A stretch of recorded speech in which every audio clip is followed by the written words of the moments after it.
ಮಹಾರಾಷ್ಟ್ರ ರಾಜ್ಯದ ಉಪಮುಖ್ಯಮಂತ್ರಿಯವರಾದ ಶ್ರೀ ಅಜಿತ್ ಪವಾರ್ ಮತ್ತು ಇತರ 5 ಸಹ ಪ್ರಯಾಣಿಕರು ಈ ದಿನ ಬೆಳಿಗ್ಗೆ ವಿಮಾನ ಅಪಘಾತದಲ್ಲಿ ನಿಧನವಾಗಿರುವುದನ್ನು ಈ ಸದನಕ್ಕೆ ಅತ್ಯಂತ ವಿಷಾದದಿಂದ ತಿಳಿಯಬಯಸುತ್ತೇನೆ. ಶ್ರೀ ಅಜಿತ್ ಪವಾರ್ ಅವರು ದಿನಾಂಕ 22/7/1959ರಂದು ಅಹಮದ್ ನಗರದ ದಿಯೋಲಾಲಿಯಲ್ಲಿ ಜನಿಸಿದ್ದು 1982ರಲ್ಲಿ ಸಹಕಾರಿ ಸಕ್ಕರೆ ಕಾರ್ಖಾನೆಯ ಮಂಡಳಿಗೆ ಆಯ್ಕೆಯಾಗುವ ಮೂಲಕ ರಾಜ್ಯಕ್ಕೆ ಪ್ರವೇಶಿಸಿದ ಶ್ರೀಯುತರು ಪುಣೆ ಜಿಲ್ಲಾ ಸಹಕಾರಿ ಬ್ಯಾಂಕಿನ ಅಧ್ಯಕ್ಷರಾಗಿ 16 ವರ್ಷಗಳ ಕಾಲ ಸೇವೆ ಸಲ್ಲಿಸಿದರು.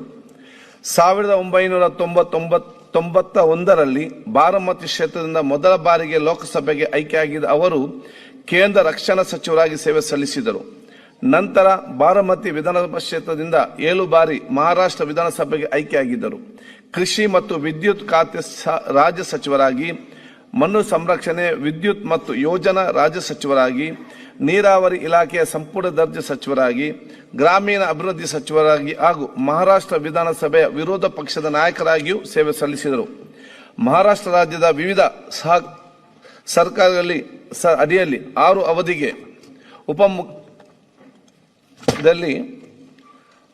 ಅವಧಿಗೆ ಉಪಮುಖ್ಯಮಂತ್ರಿಯಾಗಿ ಸೇವೆ ಸಲ್ಲಿಸಿ ಅವರು ಪ್ರಸ್ತುತ ಮುಖ್ಯಮಂತ್ರಿ ದೇವೇಂದ್ರ ಫಡ್ನವೀಸ್ ಅವರ ಸಂಪುಟದಲ್ಲಿಯೂ ಉಪಮುಖ್ಯಮಂತ್ರಿಯಾಗಿ ಸೇವೆ ಸಲ್ಲಿಸುತ್ತಿದ್ದರು.